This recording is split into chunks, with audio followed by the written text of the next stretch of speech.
Hi hello welcome back. ഇന്ന് ഞാൻ വന്നിട്ടുള്ളത് കുക്കറിൽ വെറും 5 മിനിറ്റിനുള്ളിൽ റെഡിയാക്കാൻ പറ്റുന്ന നല്ലൊരു ടേസ്റ്റി ആയിട്ടുള്ള ടൊമാറ്റോ റൈസിൻ്റെ റെസിപ്പിയുമായിട്ടാണ്. ഇത് നമുക്ക് ഏതരി വെച്ചിട്ടും ചെയ്തെടുക്കാം, റേഷൻ അരി വെച്ചിട്ടും എല്ലാ അരി വെച്ചിട്ടും ചെയ്തെടുക്കാൻ പറ്റുന്ന റെസിപ്പിയാണ്. കൂടെ തന്നെ നമുക്ക് ലഞ്ച് ബോക്സിലേക്കൊക്കെ കൊടുത്തയക്കാൻ പറ്റുന്ന, പെട്ടെന്ന് തന്നെ ഉണ്ടാക്കാൻ പറ്റുന്ന റെസിപ്പി കൂടിയാണ്. അപ്പോൾ ഇതെങ്ങനെ റെഡിയാക്കി എടുക്കുന്നത് നോക്കാം. അതിന് മുന്നേ തന്നെ ചാനൽ സബ്സ്ക്രൈബ് ചെയ്യാത്തവരുണ്ടെങ്കിൽ സബ്സ്ക്രൈബ് ചെയ്ത് സപ്പോർട്ട് ചെയ്യാൻ മറക്കരുത്. അപ്പോൾ നമുക്ക് പെട്ടെന്ന് വീഡിയോയിലേക്ക് പോകാം. അപ്പോൾ അതിനായിട്ട് ഒരു കുക്കർ അടുപ്പത്തേക്ക് വെച്ചിട്ടുണ്ട്. അതിലേക്ക് 1 ടേബിൾ സ്പൂണോളം നെയ്യ് ഒഴിച്ചു കൊടുക്കുക. നെയ്യ് ചൂടായി വന്നാൽ പിന്നെ അതിലേക്ക് 2 ടേബിൾ സ്പൂൺ വെളിച്ചെണ്ണയും കൂടെ ഒഴിച്ചു കൊടുക്കുന്നുണ്ട്. ഇത് രണ്ടും കൂടെ മിക്സ് ആക്കിയിട്ടാണ് ഞാൻ ഒഴിച്ചു കൊടുത്തിട്ടുള്ളത്. ഇനി ഇതൊന്ന് ചൂടായി വന്നാൽ ഇതിലേക്ക് 2 ഏലക്ക, 2 ഗ്രാമ്പു, ചെറിയൊരു കഷ്ണം പട്ട ഇതെല്ലാം കൂടി ചേർത്തിട്ട് ഒന്ന് വഴറ്റി കൊടുക്കുക.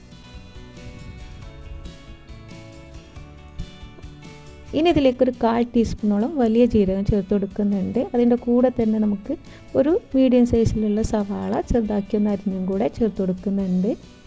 വലിയ ജീരകം ചേർത്ത് കൊടുത്ത ഉടനെ തന്നെ നമുക്ക് വലിയ ഉള്ളി ചേർത്ത് കൊടുക്കുക. വലിയ ജീരകം പെട്ടെന്ന് കരിഞ്ഞു പോകാൻ ചാൻസ് ഉണ്ട്, അതുകൊണ്ടാണ് അപ്പോൾ തന്നെ നമുക്കിത് ചേർത്ത് കൊടുക്കുക.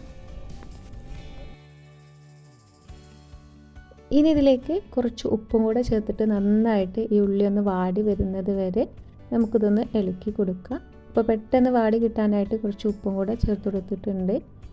ഈ ഉള്ളി നല്ല രീതിയിൽ വാടി കിട്ടണം, അതുവരെ നമുക്കിതൊന്ന് ഇളക്കി കൊടുക്കുക.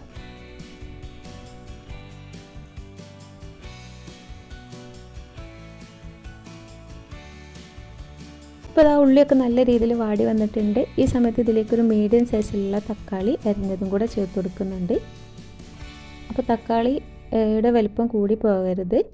പിന്നെ ഇതിലേക്ക് ഞാൻ 2 പച്ചമുളകും കൂടെ ചേർത്ത് കൊടുക്കുന്നുണ്ട്. അതിൽ ഒരു പച്ചമുളക് ഞാൻ കീറിയാണ് ഇട്ട് കൊടുത്തിട്ടുള്ളത്. ഒരു പച്ചമുളക് കീറാതെ അങ്ങനെ തന്നെ ഇട്ട് കൊടുത്തതാണ്. അപ്പോൾ നമ്മൾ വേറെ ഇതിലേക്ക് എരിവിന് വേറെ മുളക് പൊടിയൊന്നും ചേർക്കുന്നില്ല. അപ്പോൾ ഈ സമയത്ത് നിങ്ങൾക്ക് എത്രയാണോ മുളക് എരിവ് ആവശ്യമുള്ളത് അതിനനുസരിച്ച് ചേർത്ത് കൊടുക്കുക. എന്നിട്ട് നല്ല രീതിയിലൊന്ന് ഈ തക്കാളിയൊക്കെ വാടി വരുന്നത് വരെ നമുക്കിത് ഇളക്കി കൊടുക്കുക. ഉള്ളിയും തക്കാളിയൊക്കെ നല്ലോണം വാടി കുഴഞ്ഞ് വരണം. ഈ സമയത്ത് ഇതിലേക്ക് ഒരു 1/2 ടീസ്പൂണോളം ഇഞ്ചി വെളുത്തുള്ളി പേസ്റ്റും കൂടെ ചേർത്ത് കൊടുക്കുന്നുണ്ട്. എന്നിട്ട് ഇതിൻ്റെ പച്ചമണം മാറുന്നത് വരെ നമുക്കിത് വഴറ്റി കൊടുക്കാം.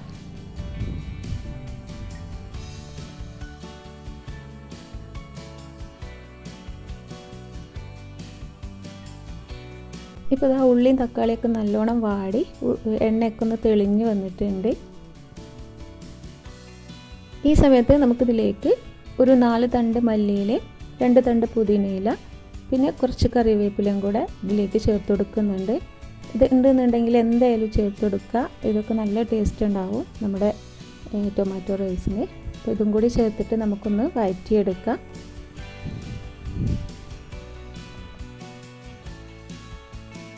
ഇനി ഇതിലേക്ക് നമുക്ക് മസാലപ്പൊടി ആഡ് ചെയ്യാം. അതിനായിട്ട് 1/4 ടീസ്പൂണ് മഞ്ഞൾപ്പൊടി, 1/2 ടീസ്പൂണ് ഗരം മസാല, ഇത് മാത്രമാണ് നമ്മൾ ഇതിലേക്ക് മസാലപ്പൊടിയായിട്ട് ചേർത്ത് കൊടുക്കുന്നത്.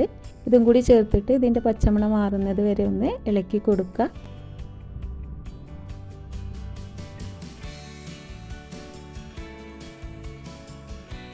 അപ്പോൾ ആ മസാലയൊക്കെ ഇവിടെ റെഡിയായി വന്നിട്ടുണ്ട്. ഇനി ഇതിലേക്ക് ഞാൻ 1 ഗ്ലാസ് ബിരിയാണി റൈസാണ് എടുത്തിട്ടുള്ളത്. റേഷൻ അരി വേണമെങ്കിലും എടുക്കുക.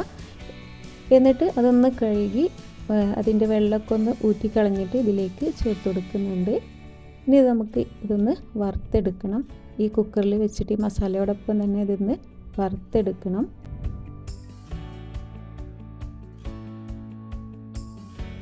അപ്പോൾ നമ്മൾ അരി വറുത്തെടുക്കുമ്പോൾ ഹൈ ഫ്ലെയിമിലാക്കി വെച്ചിട്ട് വറുത്തെടുക്കരുത്. ലോ ടു മീഡിയത്തിലാക്കിയിട്ട് ഒരു 4-5 മിനിറ്റ് എടുത്തിട്ട് തന്നെ ഈ ഒരു അരി വറുത്തെടുക്കുക.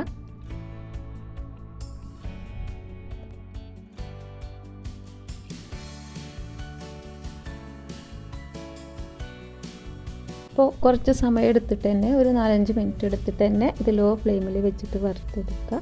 അപ്പോഴാണ് ഇത് നല്ല ഡ്രൈ ആയി കിട്ടുള്ളൂ.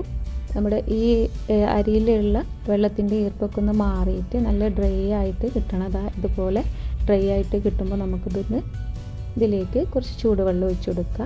അപ്പോൾ അരിയൊക്കെ വറുത്ത് വെച്ചിട്ടുണ്ട്. ഇനി ഇതിലേക്ക് നമുക്ക് വെള്ളം ചേർത്ത് കൊടുക്കുക. അപ്പോൾ ഞാനിവിടെ 1 കപ്പ് അരിയിലേക്ക് 2 കപ്പ് ചൂടുവെള്ളമാണ് ഒഴിച്ചു കൊടുക്കുന്നത്. എന്നിട്ട് ഇതൊന്ന് മിക്സാക്കി കൊടുക്കുക.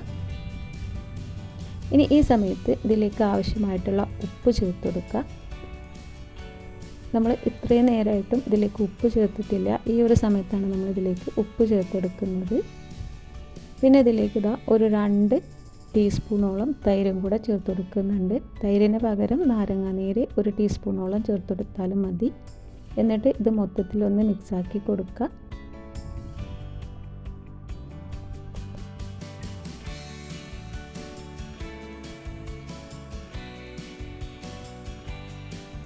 ഇനി ഇത് നമുക്ക് അടച്ചു വെച്ചിട്ട് മീഡിയം ഫ്ലെയിമിൽ ഒരു വിസിൽ വരുന്നത് വരെ നമുക്കിതൊന്ന് വെയിറ്റ് ചെയ്യാം. ഒരു വിസിൽ വന്നതിന് ശേഷം നമുക്കിത് തീ ഓഫ് ചെയ്ത് വെക്കാം.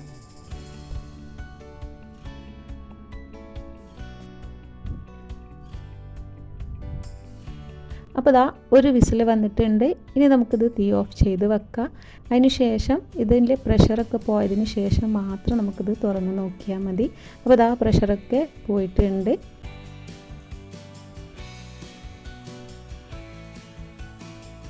അപ്പോൾ അരിയൊക്കെ നല്ല പാകത്തിന് വെന്ത് വന്നിട്ടുണ്ട്. നമ്മൾ അരിയൊക്കെ ഇതിലിട്ടിട്ട് വറുത്തെടുത്തുകൊണ്ട് തന്നെ ഒട്ടും അരികൾ തമ്മിൽ ഒട്ടിപ്പിടിച്ചിട്ടില്ല. ഒരു തവണ നിങ്ങൾ ഇതുപോലെ ഒന്ന് ഉണ്ടാക്കി നോക്കട്ടോ. എന്തായാലും ഇഷ്ടപ്പെടുന്ന റെസിപ്പിയാണ്.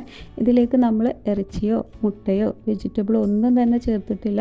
എന്നാൽ നല്ല ടേസ്റ്റുമാണിത് കഴിക്കാൻ. അപ്പോൾ ഒരു തവണ നിങ്ങൾ ഉണ്ടാക്കി നോക്കിയാലാണ് ഇതിൻ്റെ ടേസ്റ്റ് അറിയാൻ പറ്റുള്ളൂ. അപ്പോൾ ഉണ്ടാക്കി നോക്കിയിട്ട് നിങ്ങൾക്ക് റെസിപ്പി ഇഷ്ടപ്പെടുകയാണെന്നുണ്ടെങ്കിൽ ഇതിൻ്റെ താഴെ ഒന്ന് കമൻറ്റ് ചെയ്യുക. അതുപോലെ തന്നെ എൻ്റെ വീഡിയോ ഒക്കെ ഒന്ന് ലൈക്ക് ചെയ്യാനും മറക്കരുത്. അതുപോലെ തന്നെ നമുക്ക് ലഞ്ച് ബോക്സിലേക്ക് പെട്ടെന്ന് തന്നെ റെഡിയാക്കി എടുക്കാൻ പറ്റുന്ന റെസിപ്പി കൂടിയാണ്. അപ്പോൾ എല്ലാവരും എന്തായാലും ഒന്ന് ഉണ്ടാക്കി നോക്കുക.